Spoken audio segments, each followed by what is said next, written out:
Yes, hello everyone, Fáilte Chocolate Cúilín Media. Welcome back to another weekend review show here on Cúilín Media. We do have a full house for Ger and for Dublin is Great, wondering when we were going to start. We were about to start and Aaron has after being kicked into a different stratosphere online. So it is just myself, Séamus, Brady, Liam White and Matthew Hurley kicking off the show. Hopefully Aaron will be able to come back and join us. But lads, we are starting to whittle down in terms of the amount of games that we have in the club championship. County finals are coming to their conclusions and we're having our champions. The provincial action kicked off this weekend as well across all four codes.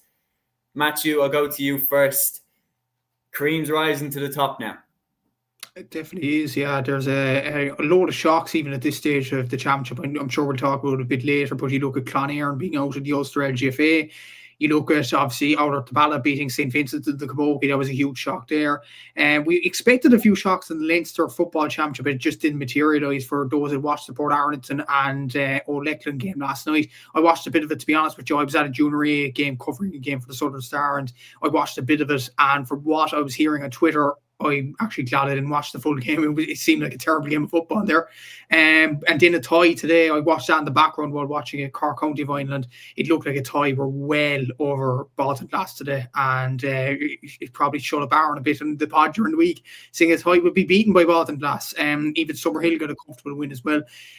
So there wasn't much really to report. Obviously, the game between Ballygunner and Na Piarsaigh was a good game entertainment-wise, and it will be a good Munster Championship this year, I'm sure. But I think most of the shocks really came in the Camogie and LGFA, even at the county finals. Roscommon won, Castletown and Mellows won against Shenmaliers. When, okay, we mentioned Shenmaliers would win during the week, but I looked at Stat Dan on Instagram, who's a Wexford guy that does statistics, and I looked at the averages, and it looks like Castletown and Mellows were actually the better team leading up to the finals. So we probably should have gone for them rather than Shenmaliers, but look, there you go. We learn and we live. And then you look at the other finals, obviously the Roscommon final, that was a good final, the Galway final in Loughrea, winning their second county title in a row. So a lot of action still, and a lot of action in the intermediate and junior grades too. So a lot to get into. Absolutely. So we are going to run through some of the comments here. Dublin's Great says this weekend really went to script. Jerry Gregan saying Abby Dorney gave O'Callaghan Mills a scare in the Munster Intermediate Hurling Championship. And A2 coming in on smoke saying Loughrea raising a drink to all of you and your masterful predictions, lads. But Ballygunner let us down though. I didn't pick Ballygunner to win. I went with a tie to win, and I didn't even really want a tie to win after the lack of class that they showed after the Nace one. So 1-1 A2. But we'll see how the predictions go over the course of the video, lads. Notoriously the most difficult championship to predict of all time. But the Thomas's Loughrea game is a good place to start. The Galway Senior Hurling Championship final of 2025. Loughrea double down. They go back-to-back in Galway and they beat St. Thomas's, who over the last 10 years have been the kings of Galway. So Liam, I'll come to you first. Is this a new era officially for Galway hurling? Yeah, I suppose, first of all, in terms of going for St. Thomas's, that was more from my perspective to put a curse on them. So this is the one prediction I'm glad didn't come true, to be honest with you. Look, to say it's a new era, I suppose to a degree it possibly could be. Obviously, it's the second year in a row that they've won the championship. Thomas's, they had their run, was it 6 in a row they won in Galway, missed out last year. But I suppose, look, I kind of agree with Aaron to a degree that they won the All-Ireland, and then look, there was probably going to be some bit of a hangover from winning the championship in 2024.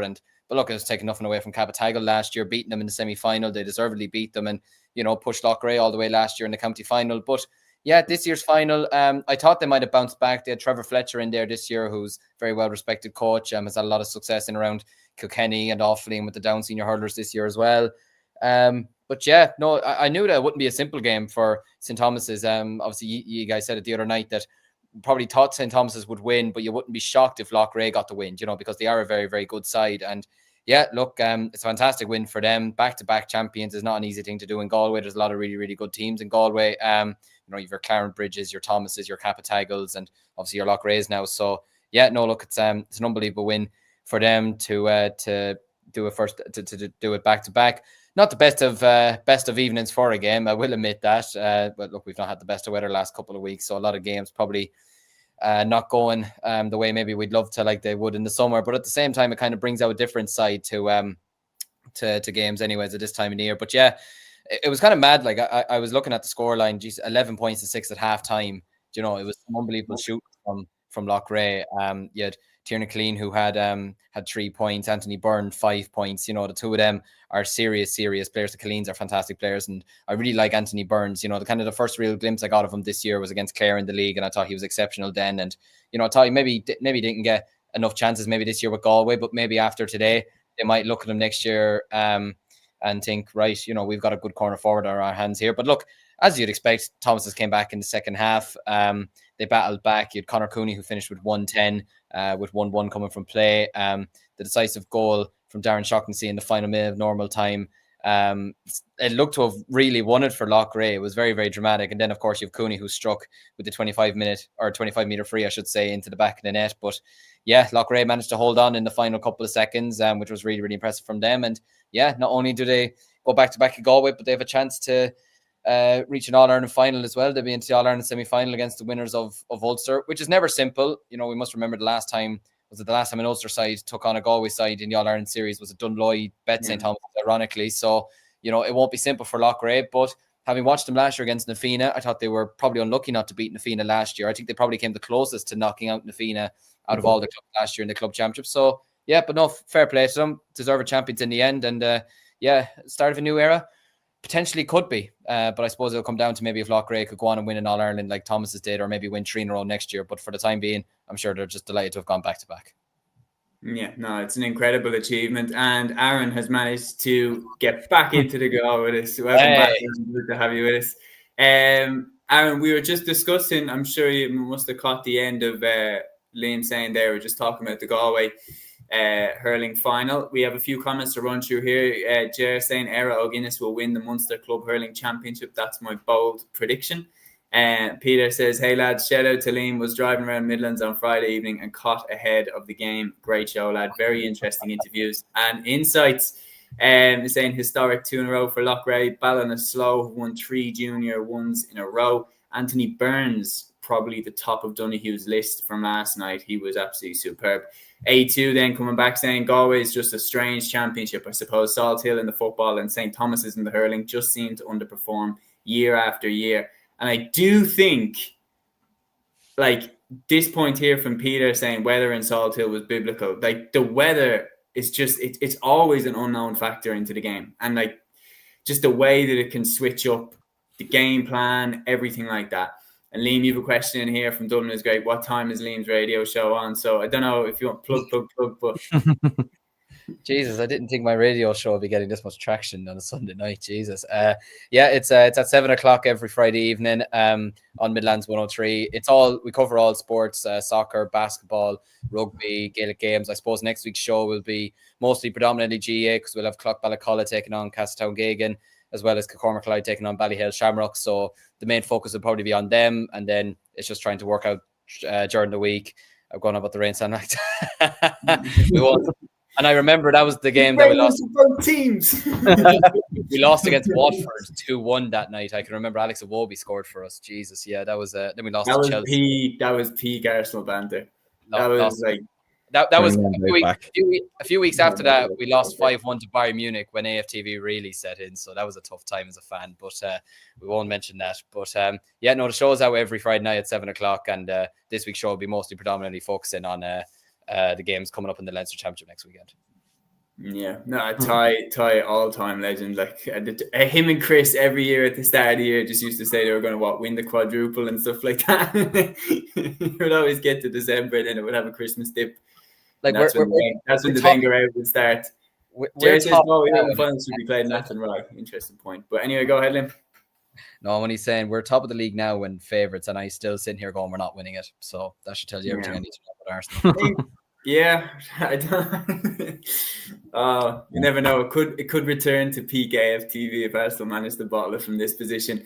Aaron, moving back to the Galway hurling final.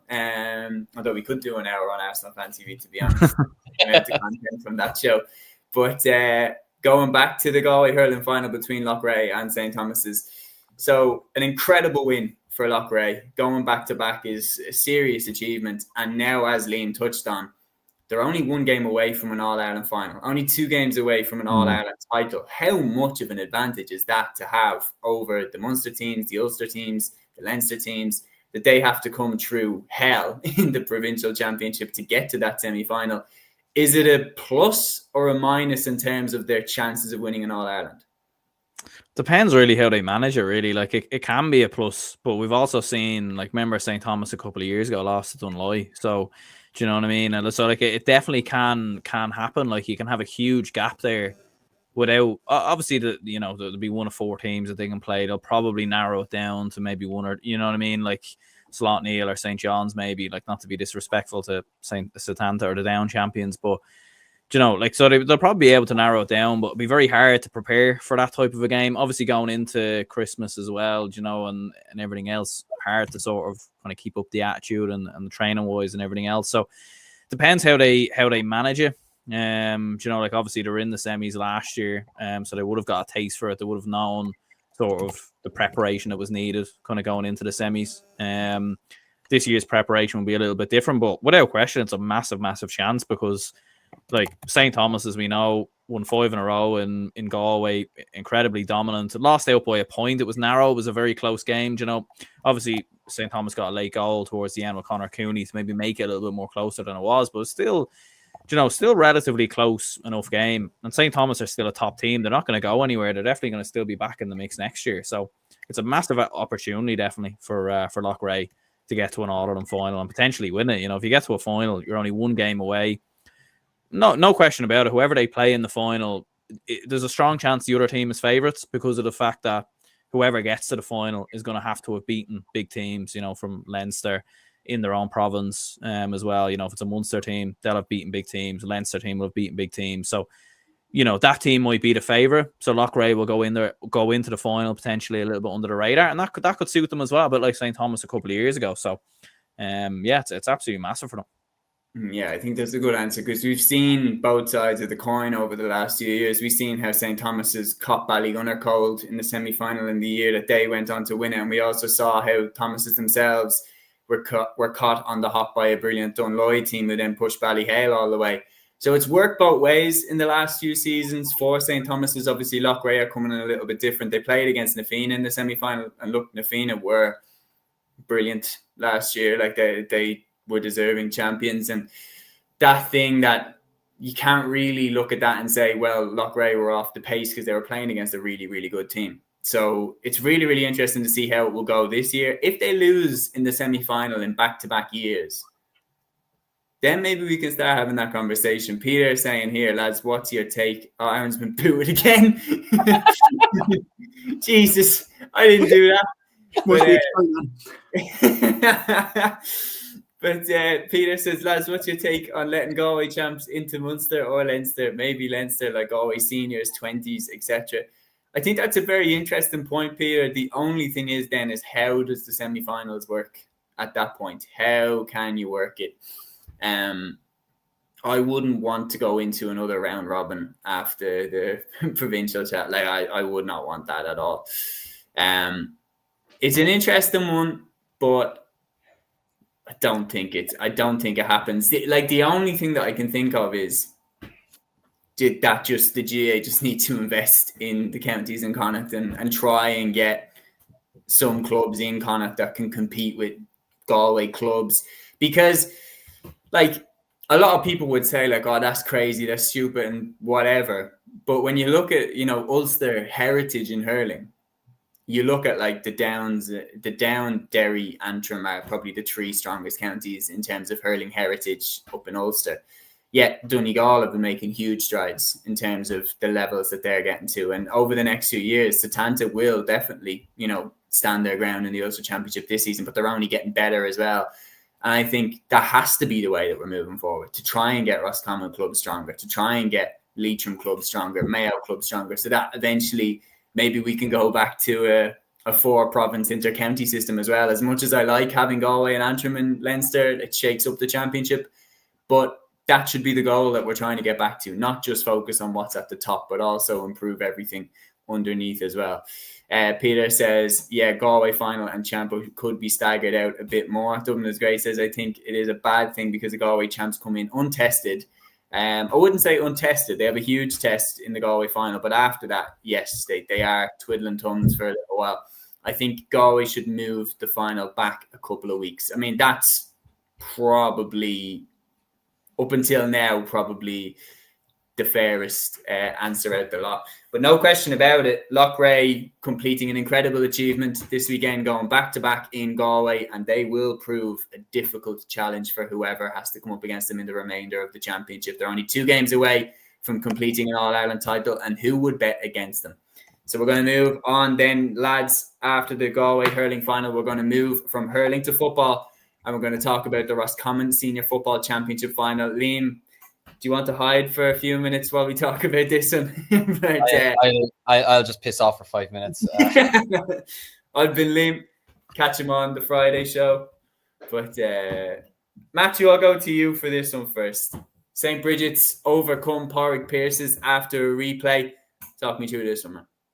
Yeah, it was a huge win for Brigids, and ironically enough, it was one of their kind of imports that did the damage in Conor Carlin goal. According to many match reports, he was the guy that saved them against a very, very good Pearse's side. Again, it was a very, very tight game, and I think when you look at the whole context of Connacht's, whoever would have won this Roscommon final, you would say they represent Roscommon very well, and they are a very, very good side. So like whoever was going to win, it was going to be well earned, and it was an excellent game of football between Pearse's and Brigids. Also, I can imagine Ben O'Carroll had a good day out as well for Brigids in the game as well. I'm trying to bring up the game in Scorpio, but apparently there's limited coverage on the Roscommon final. What's the issue there, lads? But anyway, you look at Ben O'Carroll, excellent performance from him. You look at Conor Carroll in goal, and you have some excellent players on the Brigid side. The likes of Brian Stack, who saved them the last day, and he was colossal again in this game.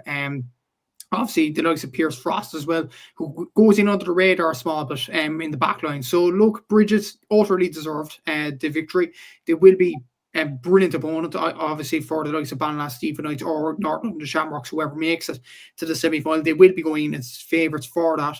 And even in the Connacht Championship, I'd imagine they'll go in as favourites. Look, Mike Cullen will be difficult, but they haven't had successful Connacht campaigns or successful All-Ireland campaigns as Brigids have. Like Mike Cullen haven't got to an All-Ireland final, Brigids have. So they have more of an experience. They've been more around the track than Mike Cullen have, to be fair. So I would say Brigids will go in as favourites in the Connacht Championship.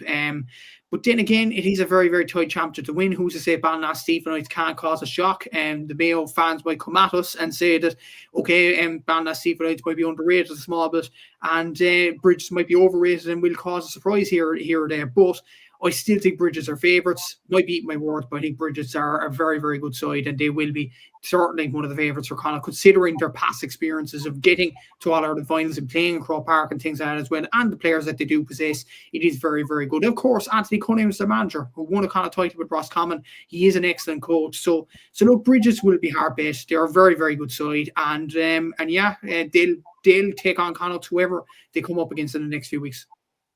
They definitely are going to take some stopping, Liam, because when we look back to when they won Roscommon last and when they won the Connacht Championship last and got to that All-Ireland final against Waddy Graham's Glen, they were in a good position in that game up until Conor Glass's won their goal. And once that goal went in, Glen took control of the game and managed to get over the line for an All-Ireland title. But that was a very young Brigids team. Brian Stack, Ben O'Carroll, they're now a couple of years older, a couple of years more experienced. Brigids should not be written off for the All-Ireland at all. Oh God, no. Like it's a big reason why I kind of predicted Pádraig Pearse's to even say win the Connacht title, because the Roscommon clubs always do well in the Connacht Championship, and they always give it a real good crack in the All-Ireland series as well when they do come out of it. And look, I'm not going to complain, because look, St. Brigids were fantastic. I'm not even disappointed with my prediction, to be fair, because like look, Pádraig Pearse, they at least got to the final and they pushed Brigids all the way. Look, the second half, Brigids were kind of well on top, and I kind of never really got the sense watching the second half that Pearse's would get the win, to be honest with you. I felt Brigids just kind of always had the little edge on them, to be quite honest with you, much like they did the first half, the first day. But yeah, look, but it has to be said, Conor Carroll, I saw the saves that he made. They were absolutely sensational. Like as a former goalkeeper myself, I'm a bit ashamed of the days that I used to be in goals looking at him, to be honest with you. But yeah, no, look, it's a fantastic win for them. I think they're the team to beat in the Connacht Championship, to be honest with you. Maybe if Cúilín Strandhill had come out of Sligo. But look, the Gaels obviously beat them and beat them comfortably in the replay in Sligo, so you never know. And look, look, it's just the thing with the Mayo champions. They've just never really produced in the Connacht Championship, so I can't really sit here at the moment and confidently say that they will be the ones to take them down or anything like that. And look, you have Mike Cullen. I think it's going to be between either Mike Cullen or St. Brigids now, to be honest with you. I think they're, like you said there, they have experience. They have some really, really good players in amongst their team now, like Nugent, O'Carroll, Brian Derwin as well, who got the goal for them as well. There's some really, really good players all across their team. And they have a bit of time now as well. I think it's a couple of weeks away from when they do play their next match, so they have a bit of time to breathe, kind of enjoy this game, which I'd say they were probably delighted that they have won it on a Saturday, so they can enjoy today as well and probably take off tomorrow as well. But it gives them time to regroup as well. They'll have a chance to look at the game between North London Shamrocks and Ballina. I feel Ballina probably should win that, but look, it's the club championship. Anything can happen. And it's ironic it's North London Shamrocks, and we started off this episode talking about Ty from Arsenal Fan TV. Maybe he's their coach. You never know. Look, I think they're going to take some serious beating in the Connacht Championship, to be honest with you. And to be honest, I think even seeing the way that they took down Pádraig Pearses, I don't see anyone beating them. I don't even see Mike Cullen beating them, to be honest with you. And one thing as well, though, I have to mention this. Like I mentioned Pierce Frost was playing in the defence for Brigids. He actually wasn't. He was injured for this game, and that's a main defender that was missing. So you still have players there that can step up. And one player I have to mention, Senan Kilbride, he got a point. He was playing Masters football a few weeks ago in Roscommon. Obviously hearing from Tommy Rooney in recent days. He's 40 years of age, and he scored a point.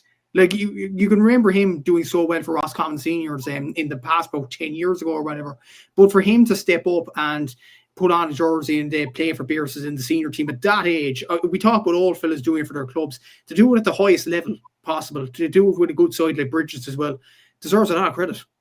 Yeah, that has to be said. I mean, you talk about Johnny Doyle and people like that. Senan Kilbride definitely belongs in that conversation after his performance this weekend for St. Brigids. Ger coming in with an interesting concept, lads. Have you ever thought about playing back predictions from earlier in the week before going on to the review show? I've thought about it, to be honest, but it would take a hell of a lot of work to stitch all that together to put in at the start just to humiliate ourselves. And then, on top of that, I mean, isn't that what A2 is for? To come in and remind us what predictions we got wrong? A2 here saying Athy and Summerhill for the honour of who loses to Ballyboden in the next round should be a good game. And Dublin is great, saying the Port Darlington Old Leckland game made me want to bang my head on the wall repeatedly. My goodness. Are we going to talk about this one as well, lads? Because we have to talk about this because this is a huge story that came out during the week about A2 talking about here. Heard Colby MacDonald off to the AFL as well. More bad news for Mayo.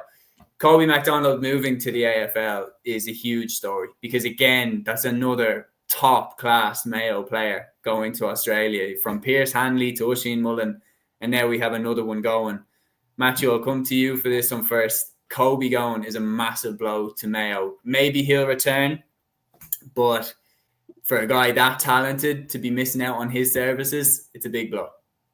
A huge blow. And as you mentioned there, the likes of Pierce Hanley, the likes of Oisin Mullen, and just the luckless Mayo new managers. I've seen a tweet there that Kevin McStay, in one of his first weeks of the job, lost Oisin Mullen to AFL, and history's repeated itself. Andy Moran has lost Colby MacDonald. And look, personally, I wouldn't have had Colby playing with the senior level because, look, he's 17 years of age. You need to develop him at under 20. But maybe what you were saying a few weeks ago, Séamus, maybe that was correct. Maybe you would have put him in the senior team just to lock him down. But as we know with AFL, like Oisin Mullen was locked down with the Mayo seniors, and then he went. So it's almost kind of, we're in a scenario now where, and I've seen these comments on Twitter, and I wouldn't be a fan of this, but you almost have to pay inter-county players now for them to stick around. Playing for the badge and playing for the county and playing for the crack and all that, sometimes that's not enough. Like AFL, it's a huge opportunity. And as well as that, I know we're going into politics and things like that, but there is kind of a housing crisis in Ireland at the moment. Why wouldn't you go abroad? So, I wouldn't blame Colby, even at 17 years of age. I wouldn't blame him nearly 80. I wouldn't blame him going down to Australia because, number one, it's a huge opportunity. Number two, as well, you earn a living out of AFL as well. Like, you get paid. You're a professional athlete. Yes, it's challenging for him, but you do get paid over it. We do lose an absolute gem of a player, and he is a gem of a player. He's played so well for Crossmaglen in the club championship. We've enjoyed him over the last few weeks. At minor level, he was absolutely sensational for Mayo as they reached the All-Ireland Semi Final in 2024. He was absolutely sensational that year. But like, at the same time, you just can't blame him for going down to AFL. It's almost like the GA need to probably do more to keep these players on our shores. Like, you look at even other counties, Mark O'Connor we've seen with Dingle over the last few weeks with Kerry, Mark Keane with Cork, other players, Conor McKenna, of course, with Tyrone. Okay, he came back for a small bit and then he went down again. But you see all these players, they go to AFL, and we have this same conversation over and over again. I think with AFLW, it's more affected, to be honest with you, but it seems to be more of an epidemic in senior men's football now as well, with the amount of brilliant players leaving our shores. So look, it's difficult for kind of the fans of Gaelic games, but at the same time, I wouldn't blame Kobe at all. It's a brilliant opportunity for him. Best of luck to him. He will smash it down there. I'd imagine he's an absolutely brilliantly technically gifted player, and yeah, all the best to him.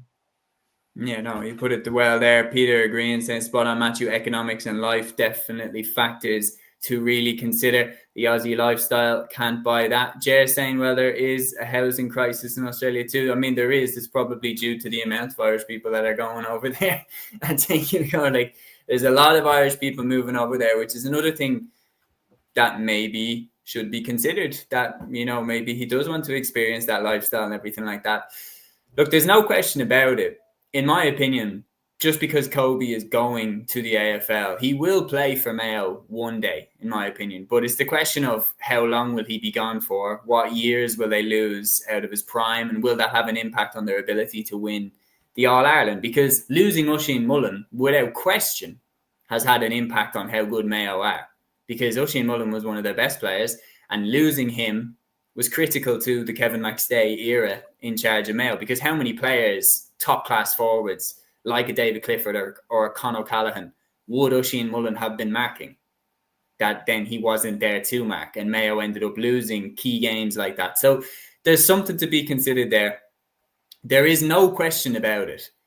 He is an absolutely fantastic footballer, and I think he would have lit up the under-20 championship of this year, and I wouldn't have ruled out him getting some minutes for the senior team under Andy Moore, because you look at Kieran Kilkenny made his debut for Dublin at 18, so did Jack McCaffrey. David Clifford was starting for Kerry at 18, 19. Like, I truly believe Kobe is of that cloth. He's that talented that I wouldn't have been surprised if in, you know, unique circumstances that maybe Andy Moran would have rolled the dice and gone with a youngster like Kobe.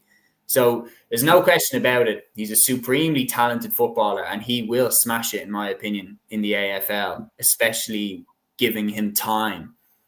But it's a massive blow to Mayo. And hopefully we get to see him return and play for Mayo someday. I don't know what on earth is going on.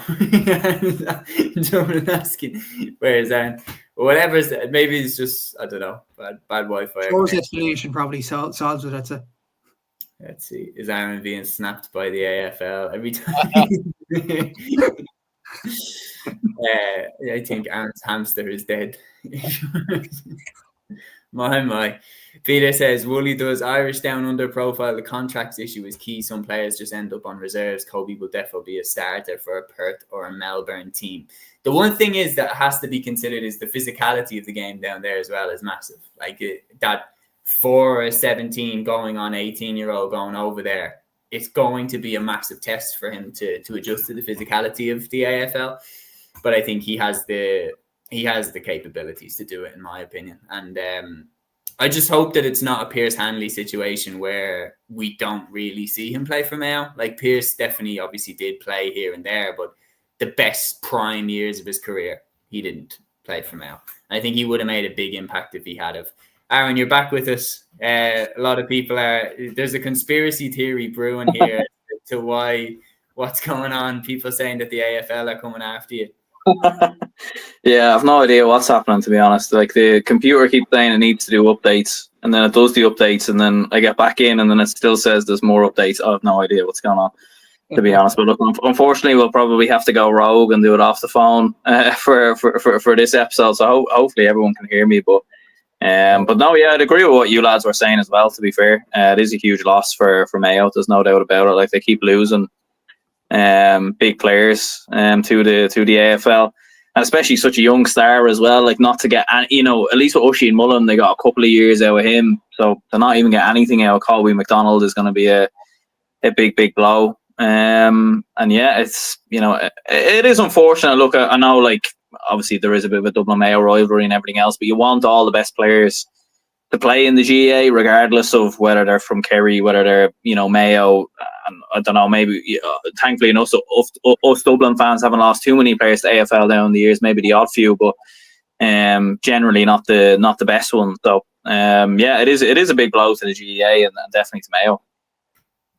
No, it certainly is. And hopefully we do see Kobe back in the GAA, before his prime years have ran out at least. And I wish him absolutely nothing but the best down in Australia. Hope you absolutely smash it, Kobe. Best of luck from all four of us here on Cúilín Media. We're going to move on then to the next installment of games that we're going to talk about. We're going to talk next about the Munster Senior Hurling Championship.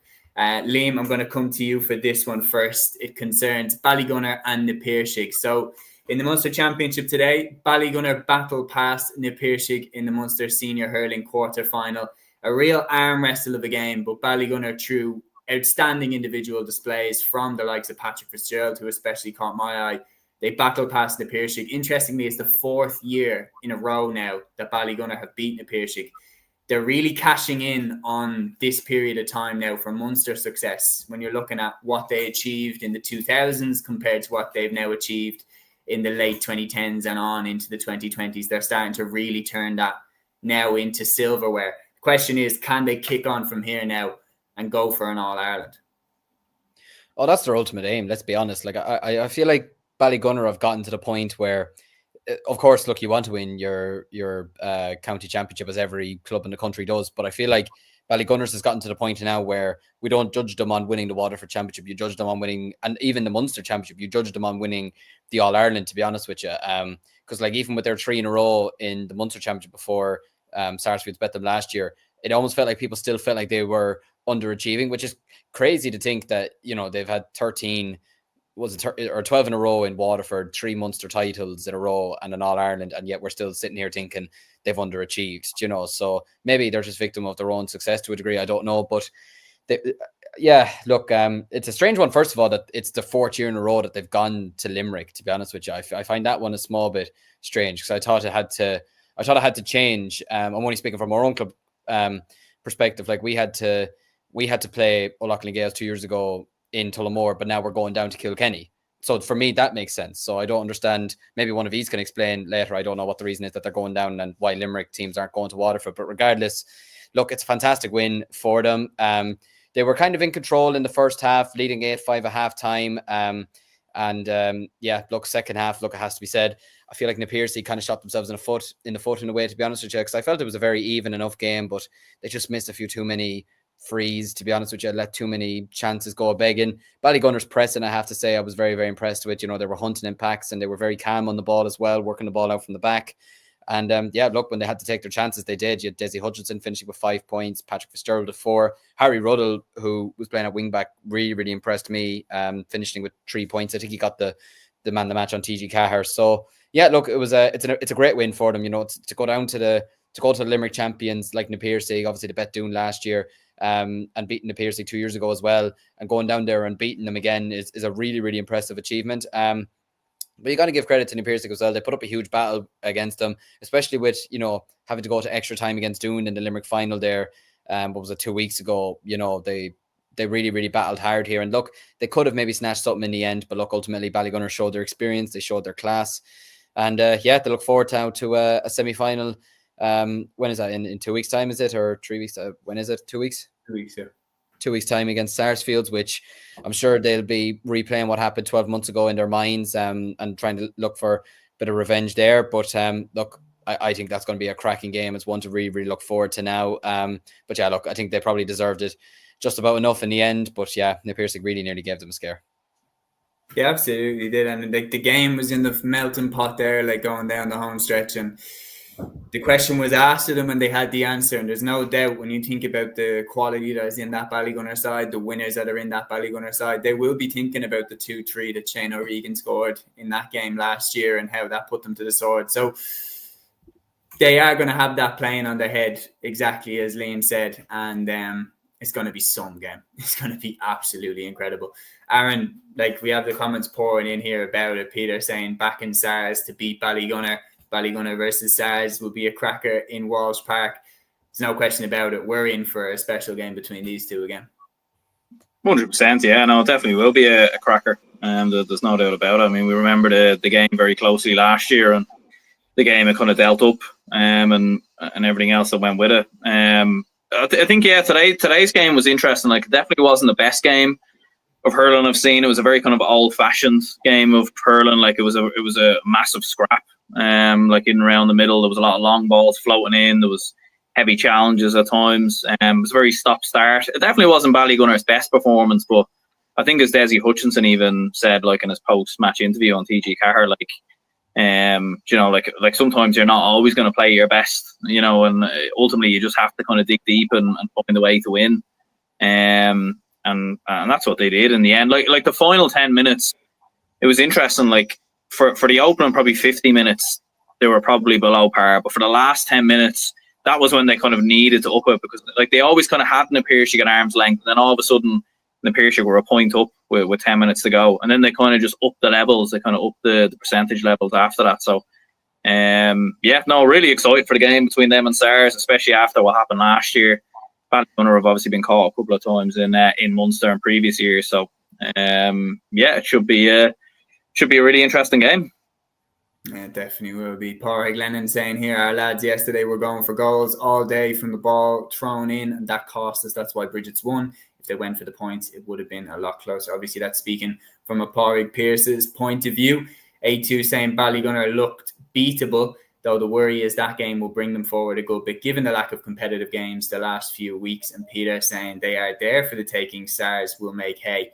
I think that game will do them the world of good, because when you consider how Mount Sion gave them no test at all in the Waterford final and Ballygunner racked up 235 at their ease, they needed this game. They needed a game where somebody really put it up to them, and now they're going to get another one against SARS, and that game is going to be something else. It's going to be an absolute cracker. It'll be fascinating to see if SARS can repeat the trick from last season, and that will establish a real change in the guard in Munster, because Ballygunner had a few golden years there. Or can Ballygunner get back on top once again? Fascinating to see.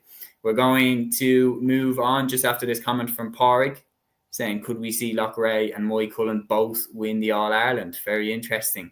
Loughrea, I mean, only 2 games away. Moycullen, I think, will have their work cut out getting out of Connacht, to be honest. I really believe that Brigids are going to win Connacht now. Dublin is great saying no. Just answered the question in 2 letters. Either way, we are going to move back to football now, and we're going to go to the Leinster Senior Football Championship preliminary quarterfinals, and we had 3 of these. Aaron, I'm going to come to you first for these. So we had a tie of Kildare beating Baltinglass of Wicklow quite easily, it has to be said. The second half performance, the third goal from James McGrath just absolutely, put a cap on it. There was absolutely no way back for Baltinglass after this.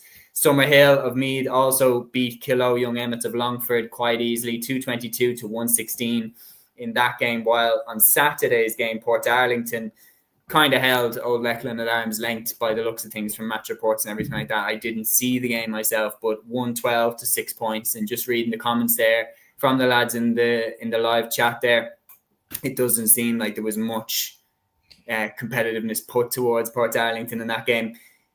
Interesting enough that all 3 of them were relatively one-sided, though.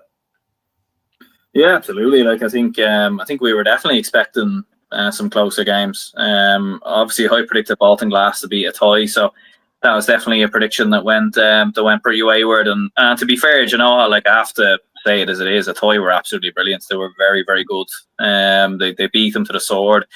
There was a couple of moments, like a couple of half chance for Baltinglass. Obviously, they had that goal chance towards the end of the first half to blaze over the bar. If they get that, it could be a different game. But a tie were brilliant. Kevin Feely was outstanding. James McGrath, as you said, Noel Kelly was very, very good. And it was a dominant performance from a tie. And look, I know everything that happened and everything kind of post-match, the Naas game. But when you look at matters on the pitch and when you look at the team, they are a very good team. They really, really are. You know, they beat Naas for a reason. So I know there was a comment there earlier saying that, you know, a tie will roll over against Ballyboden. I disagree, to be honest with you. Having looked at that performance and looked at what they did versus Naas, look, I don't think they'll beat Ballyboden. But I think that game could be closer than what we expect. Provided obviously a tie still have to win their semi-finals, I think, first, if that does happen. So, but yeah, in terms of the other games, Port Arlington, Old Lakeland, watched this on Saturday night. Yeah, it wasn't a great game. To be honest with you, there's probably better ways to spend your Saturday. With all due respect to both of those clubs, yeah, just I don't know. I remember a couple of years ago they had a Saturday night game, and again I think it was a Leinster club game, and it wasn't particularly brilliant.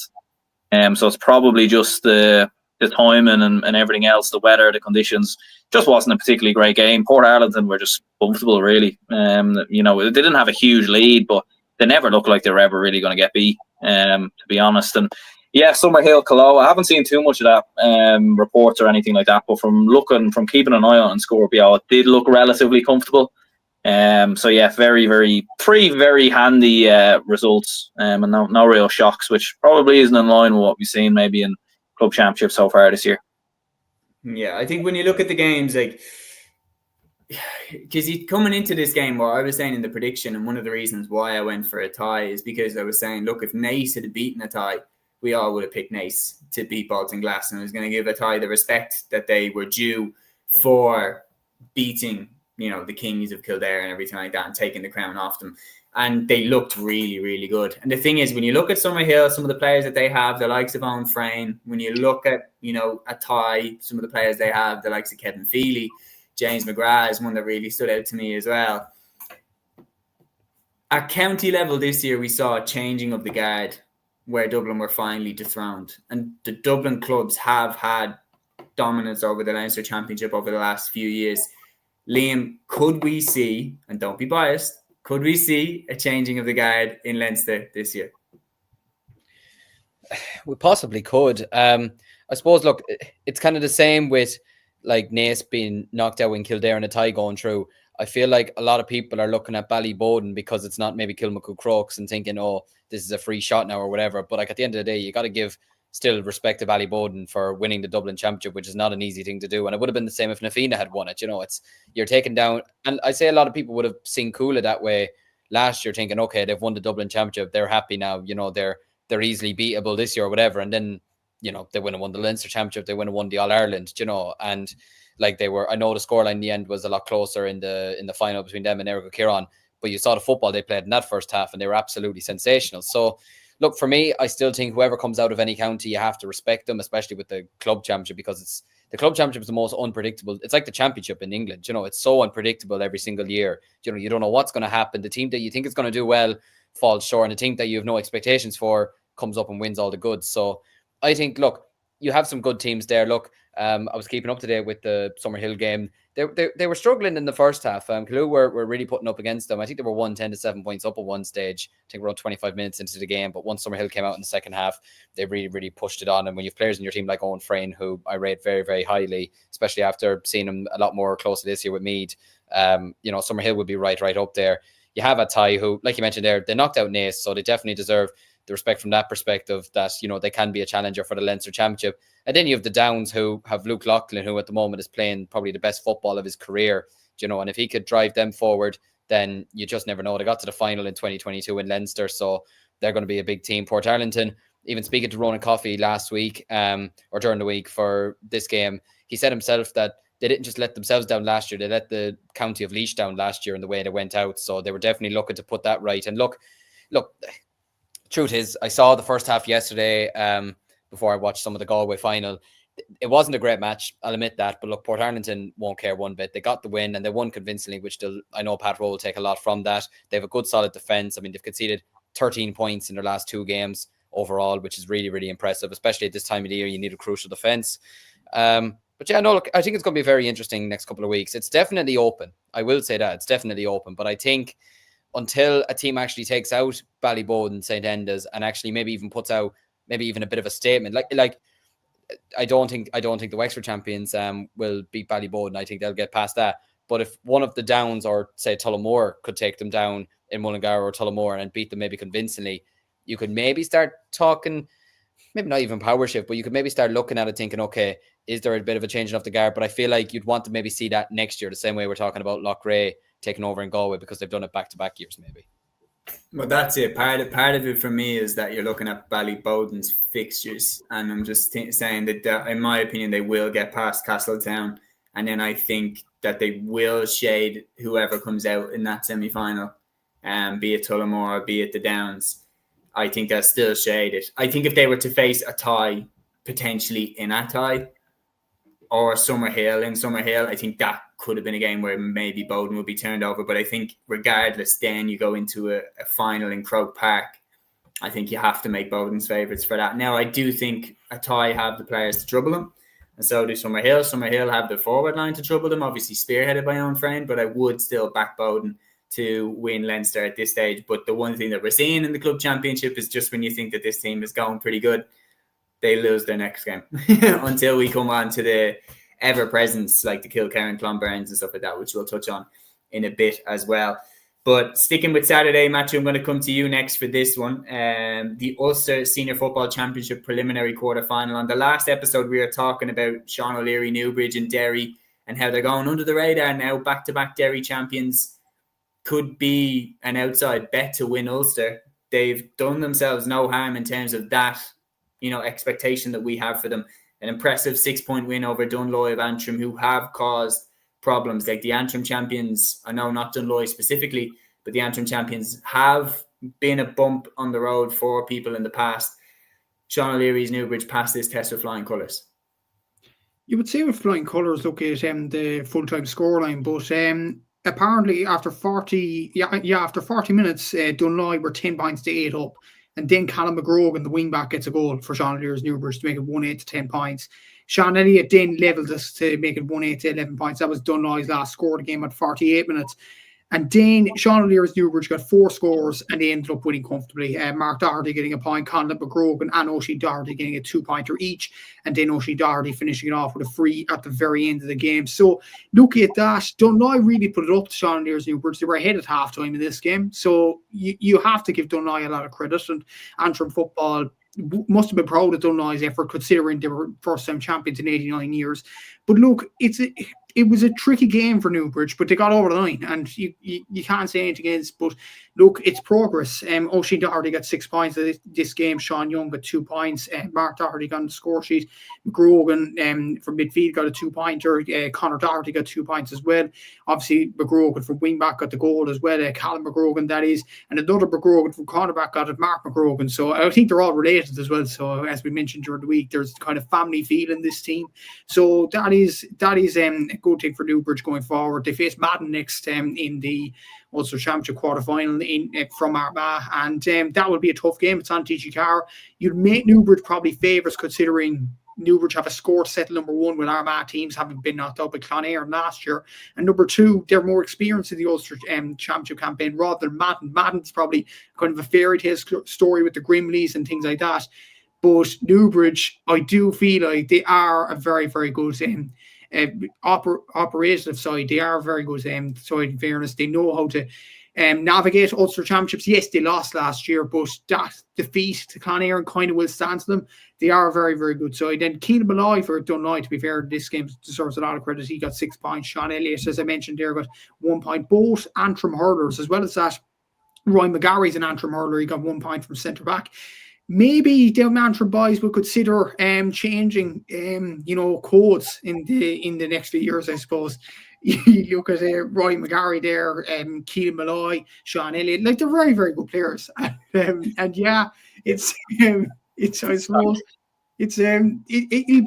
happened again. Aaron's got booted off the pod. I don't know how that happens. His phone is overheating. Yeah, no, Aaron's phone is after going on him. Sorry, Max. No, sorry, Matthew. Fair play to you. I was practicing every trick I knew in the book. Once Aaron got booted out of the pod, I was practicing every trick in the book. I was like, all right, bite my cheek. I'd laugh at that now, but to be fair, I kept my cool for as long as I could. And you did really well. You did really well. But I think you're absolutely right. Like when you look at Dunloy, and the thing that I was saying when I was saying about how Newbridge have kind of kept to their level.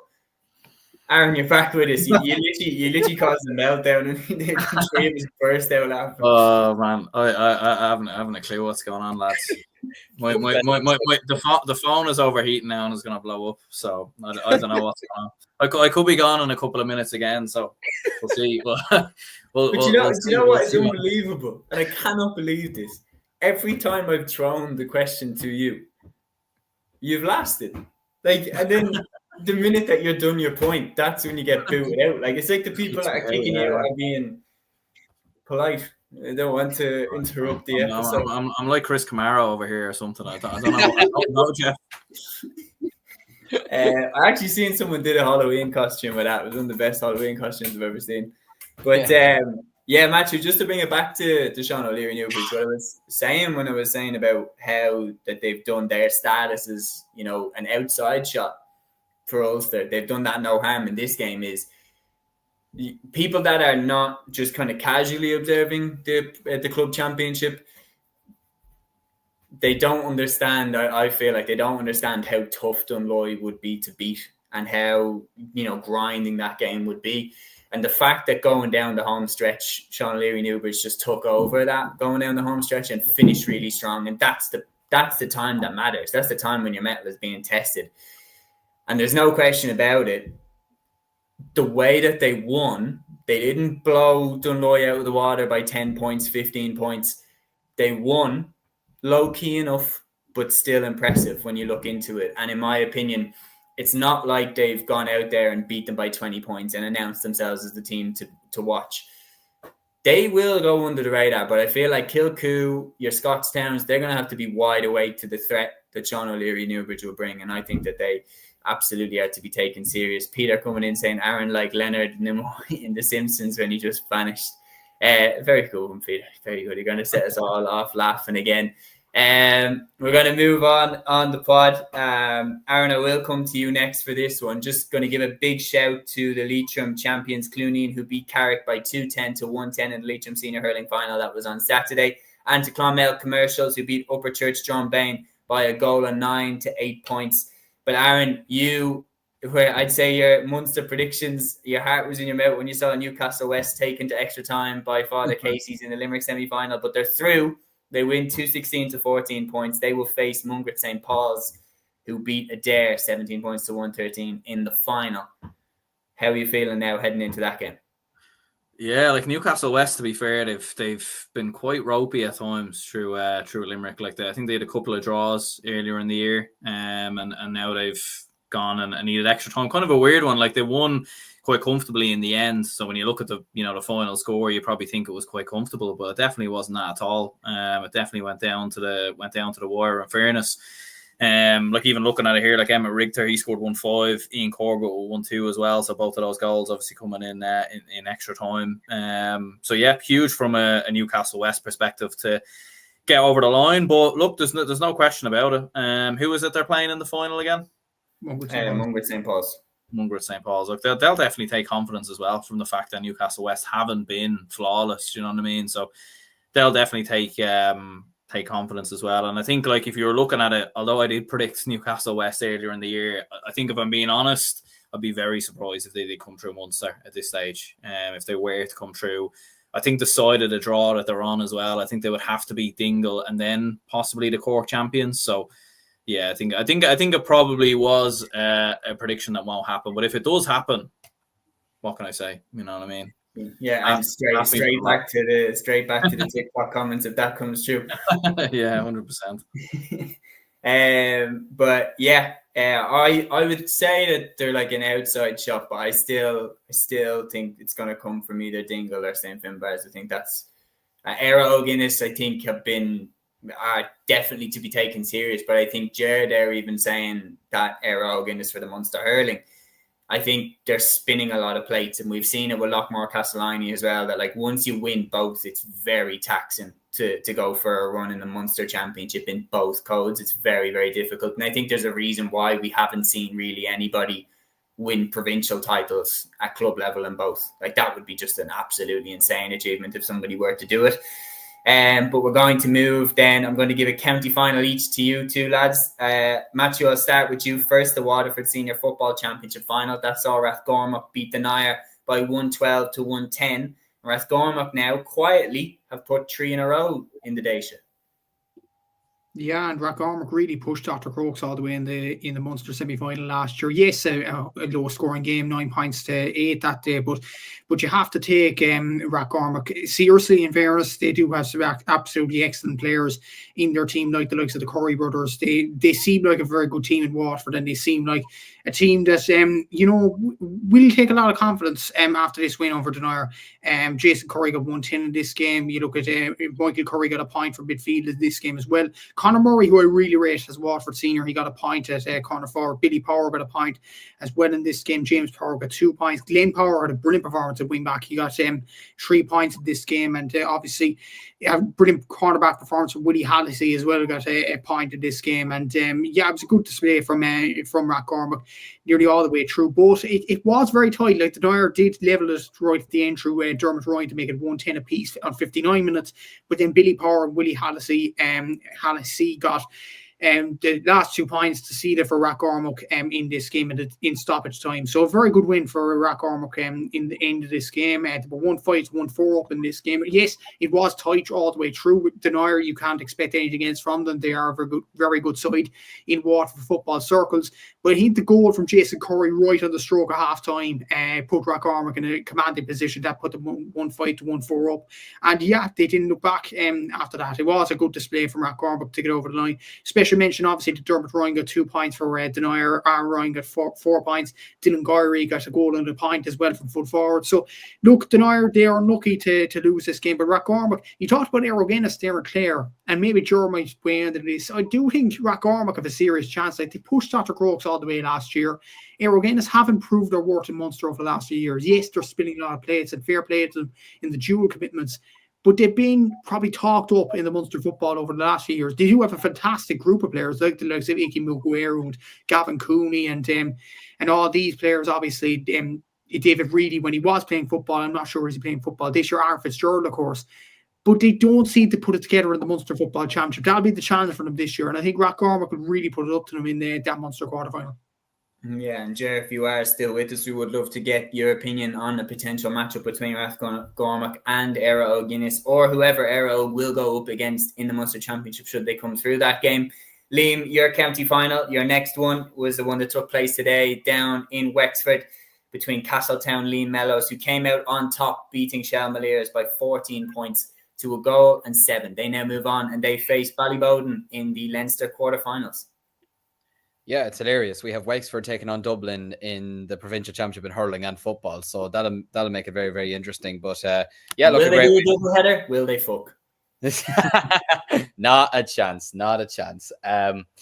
No, look, it's a great win for Castletown to retain the title. You know, it's a great achievement to go back to back. It's the real sign of a top class team, to be honest with you. Taking down Shelmaliers, who like they're a great dual club themselves, to be fair, or they have been over the last number of years. So yeah, no, great credit to them. They inside the first 11 minutes they were fairly comfortable. They were leading 4 points to no score. But then I suppose, look, Shelmaliers got it back to 4 points each early on in the first half, a couple of minutes after that. But then Castletown led by 3 points at half time. And then, yeah, look, I think they kind of stretched out their lead in the second half. There wasn't really a stage kind of where it felt like Shelmaliers were going to catch them really kind of halfway through the second half. You had Jonathan Beeland kicking points, Rory Heffernan stretching their lead, and they were they led by double scores with 45 minutes gone in the game. And yeah, look, they weren't able to close the gap despite the goal from Graham Staples in injury time, which was just really just a consolation, to be honest with you. So look, it's a great win for Castletown. Look, do I think they'll beat Ballyboden? Look, it's the club championship. There's always a chance, but I just feel like maybe they might not have enough against Ballyboden, even though they will have the home advantage. Like you said, I think it'll be a great to see it being a double header, but obviously that's just not going to happen. With the Martins. Here's hoping, man. Here's hoping. Like, it makes so much sense. If they were to put that game maybe even in like Auckram, neutral ground between Wexford and Dublin, and put Na Fianna against St. Martin's and Ballyboden against Castletown. I mean, that would be a great occasion. Auckram, the ground always feels packed, like anytime you're in there. That would be an amazing occasion, but it probably just won't happen. And I don't understand, because I'm looking at it going, what could possibly be the reason that can't happen? Like, maybe just the championships are finished.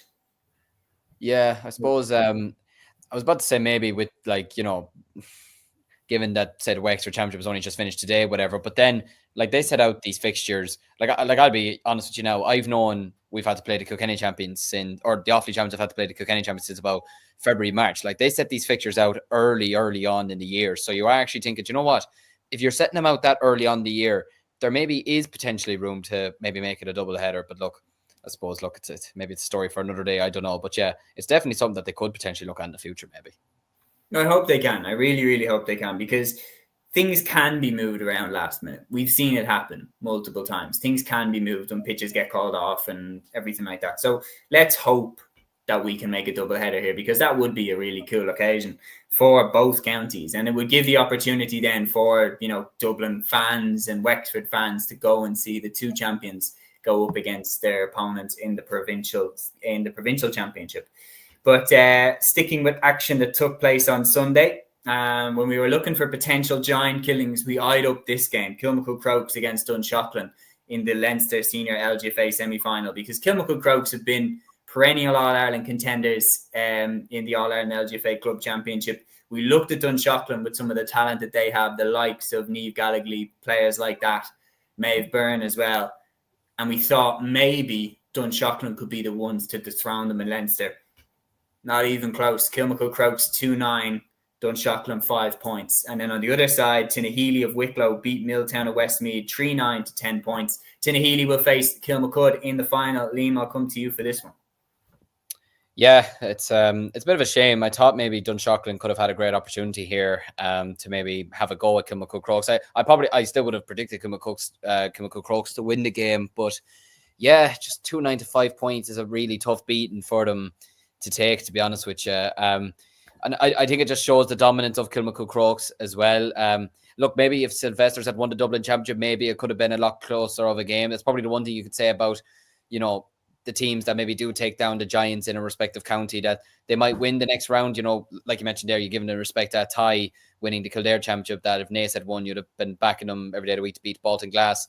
But on the other hand, you're thinking, right, well, maybe you're thinking they might not win the next match by as much, maybe. But yeah, look, for Kilmacud Crokes, it's just business as usual. A 10-point victory in the semi-final is really, really impressive going.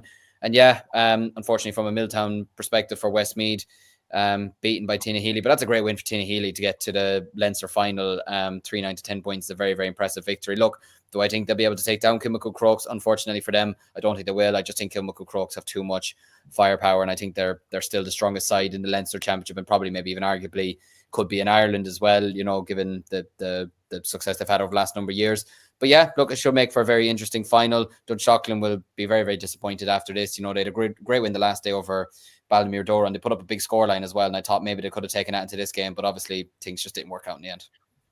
Yeah, just the Kilmacud Crokes are just too strong. I mean, I've witnessed it firsthand how clever they are now as well, like how they manage out games and stuff like that. It's very similar to how Dublin used to do it in the 5 in a row, that like when Sills had a bit of momentum in that Dublin final, they would just hold possession. Alva Davern, Aoife Kane, people like that are so good at managing out the game. They're very, very, very difficult to beat. Another shock. Matthew, I'll come to you for this one. I mean, we basically all picked Clonairon to win Ulster. They were quietly in a bit of a dominant spell up in Ulster as well, but that run was put to an end by St. Ergnitz of Antrim, who beat them 2-5 to 8 points. And then in the other side of the draw, Errigal Kieran got over the line against Lurgan by 12 points to 11. So the Ulster Senior LGFA final will be St. Ergnitz of Antrim against Errigal Kieran of Tyrone. The reigning champions, Clonairon, are no more. Yeah, it was a big result in this game. Like Clonairon have won the last few Ulster LGFA championships with St. Orkneys. From a county like Antrim, with the greatest respect, like Antrim are junior LGFA county, and for them, for a club in that county to go ahead and beat a Clonairon, which is like a juggernaut in the Ulster LGFA championship, they deserve a lot of credit for that. The Card Ulster LGFA here, the foundation of the victory for the Antrim champions was Leah Stewart and Brona Devlin held to 2-3 to 7 points half-time lead. The game remained tight in the second half with just 3 points scored. However, the money glass outfit, that's St. Orkneys, of course, held on for 2-5 to 8 points win. It was a brilliant display overall from St. Orkneys, and it may boost Antrim LGFA down through the years. Like, you look at Brona Devlin, like, she obviously scored a penalty in the junior LGFA final against Louth as well, so she's a kind of a leadership quality player. She was the captain of the Antrim team this year as well. So I do think, like, they do have leaders in the team, they do have quality, and they do have momentum now. Like, momentum can bring you such a long way. So I think St. Orkneys have a huge opportunity in the Ulster final where they'll play Errigal Kieran. Yes, Errigal will be new to this, but when you look at how the men did last year and get into the All-Ireland final, I think the LGFA team can think, why not? Why can't we win Ulster? Like, the momentum is there with that club as well, and there's a one club fits all kind of model there as well with Errigal Kieran. Obviously, we'd love to see that across the whole country, but that's the same with Errigal Kieran. Card to Ulster LGFA here as well. They beat they were 8 points to 4 up against Lurgan at the break, and then late in the half, Aoife Harris scored her 5th point to level matters, and then in the dying minutes, Maria Canavan sent over the winner. So Aoife Harris and Maria Canavan, they were the two players that really stood up for Errigal Kieran in that game as well. Two Tyrone players who have done well over the last years. Yes, Maria Canavan didn't play for Tyrone in the intermediate final, but she still is a very, very talented footballer. Aoife Harris, as we've seen throughout the intermediate grade as well, is a very talented player for Tyrone as well, one of Tyrone's main players. And Tyrone LGFA going up to the senior grade, competing well in Division 1 of the Little League as well. I do feel like this is a good time for Tyrone ladies football as well. So I have a feeling Errigal will win the game in the final. But as we've seen this weekend, we can't discount St. Orkneys after a brilliant display in beating one of the favourites to win, if not just the Ulster Championship, but potentially the All-Ireland in Clonairon. Yeah, that's a huge shock in my opinion, because I was thinking Clonairon will win Ulster again and have another crack potentially at the All-Ireland, yet they are no more. Aaron, in a province then where there was no shocks really, especially in the Kilkerran game, Kilkerran-Clonberne of Galway, that juggernaut just keeps on rolling. They beat Westport of Mayo by a goal and 17 to 2 goals and 7 points, while Saturday's Connacht LGFA Semi Final saw St. Brigids of Roscommon beat Glencar Manor Hamilton of Leitrim by 3-7 to a goal and 12. So beat them by the minimum. Very, very good day for Brigids there, just across the board in general. Roscommon title and a place in the Connacht LGFA final. But they're going up against Kilkerran-Clonberne. And again, the age-old question now, it feels nobody seems to be able to stop this team. No, certainly not by the looks of it anyway. Do you know that way? Like, it was a close enough game against Westport, 117 to 2-7. Like, they were kind of put up there. There was like kind of like some stern tests and some kind of close moments kind of put up in the game.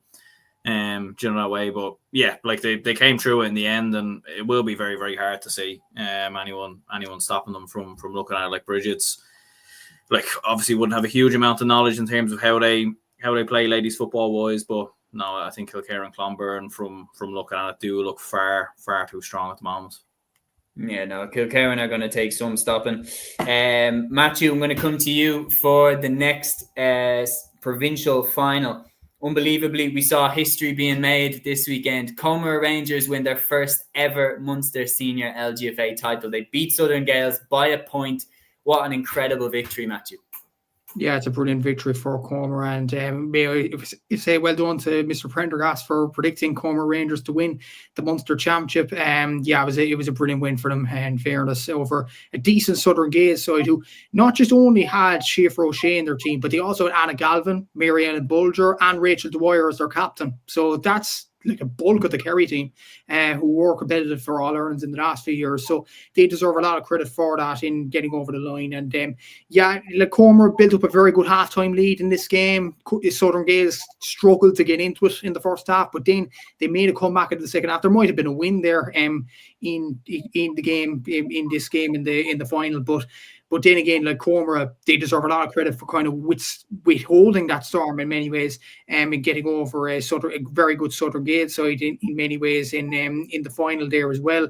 I heard that the Murrays really did well for Cormorant Rangers in this game. The likes of obviously Sarah Connolly and Clodagh Power got late points in this game to help Cormorant get over the line. Emma Murray had a brilliant game as well. Katie Murray, obviously her sister, had a very good game in this game. Another, like Southern Gaels, had a few good performers too. The likes of Jess Gill, who's another Kerry senior as well. Anna Galvin dominated the midfield in this game as well. So look, it was a brilliant display from Cormorant Rangers. Shauna Dunphy and Evelyn Power also had good displays. And look, they'll be a difficult bet for anybody in the All-Ireland series. They won the Munster Championship. They beat the likes of Éire Óg and they beat the likes of Southern Gaels from Cork and Kerry respectively. So they deserve a lot of credit for getting over the line. So well done to them for doing that. And there will be a party in Cormorant Rangers. And just a word as well for the other champions of the Munster grade in the senior B grade. Cork's Glanmire got over the line. A brilliant display for them. Congratulations to them. In the intermediate grade, Neva Vaughan got over the line from Cork as well. So congratulations to them. And then Cremon from Kerry got over the line in the junior final as well. So 2 wins for Kerry, 2 wins for Cork. It's probably the way it should be, to be honest with you, with Munster LGFA, but there you go. But look, congratulations to Cormorant Rangers for getting over the line.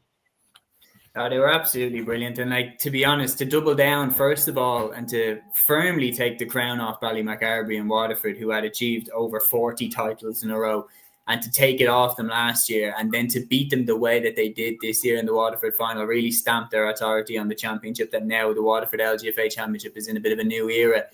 And to go from there and to win your first ever Munster title after falling short in the final last year. They're in now with the Sharks. There's no question. The Kilmacud Crokes, who I think are going to come out of Leinster. Kilkerran Clonburness, who I think is going to come out of Connacht. It'll be fascinating to see who now is going to come out of Ulster, now that Clonairon especially have been knocked out. But it's going to be really interesting to see how they get on from here. And can anybody take the crown off Kilkerran? And if it's not going to be Kilmacud, then can one of the teams that are in this stage for the first time really in recent history do it? It's going to be very interesting to see. We are now going to switch over to Camogie. If we want to talk about crazy results, lads, we have one right here for us. We predicted that St. Vincent's would be right there or thereabouts. I predicted Dixborough to win Leinster and to win the All-Ireland. St. Vincent's was another, heavily fancied pick by a lot of people, including some of ourselves, to win the Leinster Championship. They are now out, unbelievably. They lost to, apologies, let me get it up. They lost to Outlet de Bala of Wexford. So Outlet de Bala 2-17, St. Vincent's 3 goals and 5 points. St. Vincent's, who have won 2 out of the last 3 Leinster championships, are now out of the championship. And in the other side of the draw, Dixborough of Kilkenny, they beat Beer of Offaly by 3-17 to 4 points. Unbelievable to see St. Vincent's knocked out and to see the scoreline there where it doesn't even look like it was particularly close. That's a huge statement for Outlet de Bala, because that St. Vincent's team is a really, really good team. The likes of Aisling Maher, Emma O'Byrne, it's a very solid Vincent side. For Outlet to beat them like that, what a final we now have on our hands between Outlet and Dixborough. Liam, we'll come to you first for this.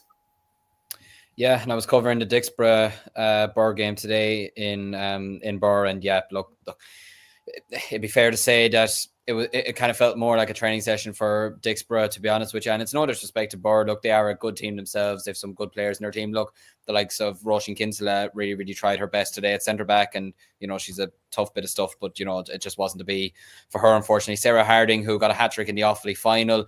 Ironically, she only touched the ball twice in the game because they had a sweeper playing Dixborough and the ball just never got to her. But ironically, she won 2 frees. So maybe if they got the ball to her more, she could have caused a bit of damage in there. But no, look, regardless, it was very, very easy for Dixborough, to be honest with you, all across the 60 minutes, to be honest with you. But they were really, really impressive. Some of the hurling that they played. They've Aoife Prendergast in midfield, who was very, very good on the frees. Orla Henrik got 1-4. Rachel Dowling got 1-3. She was really, really impressive in the first half.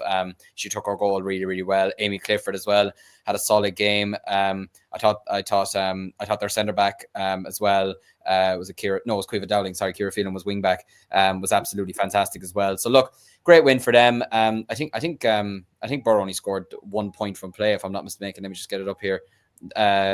Oh no, they got two from play, but yeah, 2 from play over the course of 60 minutes. So really, really impressive from Dixborough. And from an Urlach Bala perspective, yeah, look, that's an unbelievable victory to take down St. Vincent's. And like you said there, the scoreline there, when you read it out loud, it really makes it look like that it wasn't close at all. So yeah, it should be a very interesting final to look forward to. I still would fancy Dixborough to win it. I just thought some of the hurling that they were playing today was absolutely fantastic, and their movement and their reading of the game is really, really impressive. Obviously, look, I didn't see the Urlach game, so I can't judge on how well they did play against Vincent's to that degree. But for me, I think off the top of my head, I think I backed Dixborough to win the Leinster Championship, or even if I didn't, I'd certainly be backing them now to win it. I think they were very, very impressive today. There's no question about it. Like, Owlett are very, very recently All-Ireland champions. Like, they've flown under the radar now because of the recent success of St. Vincent's, of Dixborough. But Matthew, they're now in the final, and they've announced themselves with this result. Like Dublin is great here asking me to repeat the scoreline. It was 2 goals and 17 points to 3 goals and 5 points. That's no fluke. They were the better team. They got the job done. They've announced themselves with this one. Yeah, it was a big result. And I suppose in some ways it may not be a shock considering like the roll of honour. Like Dixborough have only got to 1 All-Ireland final in their history, obviously back in 2023. St. Vincent's have got to 1 All-Ireland final in their history in 1998. Owlert have got to 4 finals in their history in 2012, 2015, 2021 and 2022, winning 3 of those. So they do have a lot of history in it. Yes, the likes of Ursula Jacob, probably the most known player in that club, is not there anymore, and a lot of people might be dismissing them because of that, but they do have some decent players, Owlert, including the joint captains of the team, and Miro Dowd is a very good fullback in this team, and the likes of Shelly Keogh, who I'm sure had a very good game today. Una Lacey's another experienced player. She's still hanging about at full forward. You have the likes of Anish Corner on the middle of the park, who's an absolutely excellent player for Wexford, probably one of Wexford's shining lights at the camogie scene, and she is definitely one for Owlert in this season. Molly Martin is another good player. Ciara Keenan, obviously Shelly Keogh, Stacey Keogh. Like, they do have some good players throughout the team. Sarah Walsh, Aideen Brennan. Like, they do have some excellent players, and most of them would be Wexford inter-county standard, and they definitely deserve their win over St. Vincent's today. Maybe St. Vincent's, maybe in a way, I don't think Aaron and Séamus probably won't want to accept this, but maybe Dublin Camogie is a bit overrated. Like, you look at, yes, okay, they finished in the semi-finals last year, but in the group stage of the championship, they got knocked out. They only beat Derry this year. And yes, they do have some decent players like the likes of Emma Byrne and Ashley Mara. They have some decent players, there's no doubt about it. But regularly, they don't get to the latter stages of All-Irelands often enough. And that's my feeling with Dublin Camogie. Like, Wexford's got to a Camogie Leinster final this year. Yes, they were on the side of Offaly, and yes, it might be considered an easier game than a Kilmacud, for example. But like, Wexford still have that baggage in there, no doubt about it. They still have All-Irelands to fall back on, whereas Dublin Camogie in recent seasons, they don't have it as of yet. And St. Vincent's, as I mentioned there, one of the most successful Dublin Camogie clubs, have reached 1 All-Ireland final in their history back in the 90s. So I feel like Kilkenny, Wexford, the Munster counties, Galway, they might be further the development line at this stage than Dublin are. Now that's what you call a late stoppage in the UFC. No. In all seriousness, you do make your points well. The one counteract that I would have to it is the fact that Vincent's have won 2 of the last 3 in Leinster. They have beaten the Kilkenny champions. They have beaten the Wexford champions. And you are right, at county level, we don't match up to what Kilkenny have done, what Cork have done, what Galway have done in the last few years. But in terms of history, we do have a strong history. Just over the last few years, we have dropped off the boil. But like, if we're talking Camogie heritage, Dublin is really strong. You know, if you go back to the Kathleen Mills days and everything like that. But in terms of like the modern era, the win over Kilkenny last year, that was the first win in a long time that made me be like, holy shit, like I wasn't expecting us to win that game. We tend to go a certain way, but I think we are getting better. It's just a pity, obviously, the recent managerial change and everything like that. We need a bit of stability and we need to build more going forward. But I think this result was a bit of a surprise. Not that Owlett won, but the fact that it was comfortable. I think that's what surprises me. I didn't think that it would go like that. Vincent's looked really good in that final where they beat Luke and Sarsfields. That's 4 in a row in Dublin for them, but I think maybe just were they not tested enough in Dublin? Like, there's a lot of questions that you can ask, but who knows? Interestingly, if you go up to Ulster, then there is no shocks. In Lochiel Shamrocks of Antrim, 7-11. Slot Neil of Derry, 5 points. Aaron, I mean, there's some games that you don't need a match report to know what happened here. Yeah, I mean, like you're talking about late stoppages and early everything else. So this feels like an early stoppage. You know what I mean? This feels like, like if this is a fight or something. The goal that's been thrown in, a little bit early and everything else. Look, it's sometimes we have seen some results like this. Remember, we were looking at a couple of fixtures earlier, a couple of weeks ago, in terms of the Camogie Championship and ladies football, and there's some dominant kind of results. So, yeah, it probably is a little bit disappointing to see some results being so heavily one-sided in favour of others. But, very, very dominant result there, like 7-11 to 5 points. I mean... Yeah, I mean, but Lochiel have had Ulster Camogie on lockdown for the last couple of years now. Like players like Roisin McCormick and everything like that, they've really, really just completely had it on lockdown. It'd be very interesting to see who, if anybody, can take them on over the next few seasons. But in terms of the senior action, that is us finished and wrapped up. Before we go, and I just want to give a big shout that Matthew again has compiled the list of the entire weekend's action, including the intermediate and junior grades. It's all up on the Cúilín Media Instagram page. So go give that a follow and go give Gaelic Statsman, of course, a follow if you don't already, for putting all them results together. Fair play, Matthew, again.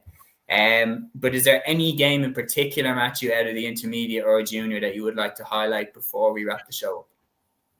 Suppose in the Munster, first of all, the Munster Junior Hurling Championship quarterfinals, Knockadderry of Limerick beat Kenmare Shamrocks of Kerry 2-16 to 2-14, just because not the results, but this game was taking place in Temple No, the home of Pat Spillane and the home of all the great footballers. So it was kind of unusual to see a Munster hurling game being taken place there. But Kenmare, you could say at home advantage. Kenmare is very near to Temple No, but it wasn't enough. Knockadderry got over the line. So Knockadderry will play Kilbritain from West Cork. I have to put that in the Munster Semi Finals. So best of luck to Kilbritain in that. In the other quarterfinal, Kilrossity for Waterford beat Banner for Clare 2-14 to 19 points. And Banner had the likes of Shane Meehan, who has done brilliant over the last few years for his club. He according to many reports, did so well in this game as well. Obviously, there was other results there as well. In the Munster Junior LGFA, Junior LGFA Semi Final, I have to mention this. Muckalee from Kilkenny beat Raheny for Dublin 2-11 to 4-4. Just from the context, this is so good for Kilkenny LGFA because they were Division 4, they were getting beatings left, right, and centre. They're trying to develop as a county. But Muckalee in the club championship have been one of the stories of it so far. They've been absolutely outstanding with a few Kilkenny players here and there. But yes, you might argue, yes, it's only a junior team. It's only a third tier or fourth tier or whatever in Dublin. Dublin are still All-Ireland senior champions in LGFA. And for Kilkenny to face a Dublin team like Raheny, a decent club side as well, for Muckalee to go and beat them, it's a fantastic achievement. And they're into a junior LGFA final now in Leinster. They deserve a lot of credit for putting Kilkenny LGFA on the map, in fairness to them. So hopefully Kilkenny LGFA can build on this, and it is a good result overall for them. In the Connacht's Intermediate Hurling Championship quarterfinal, we talked at the start of the podcast about Thomas's and Loughrea and how Connacht teams need to develop.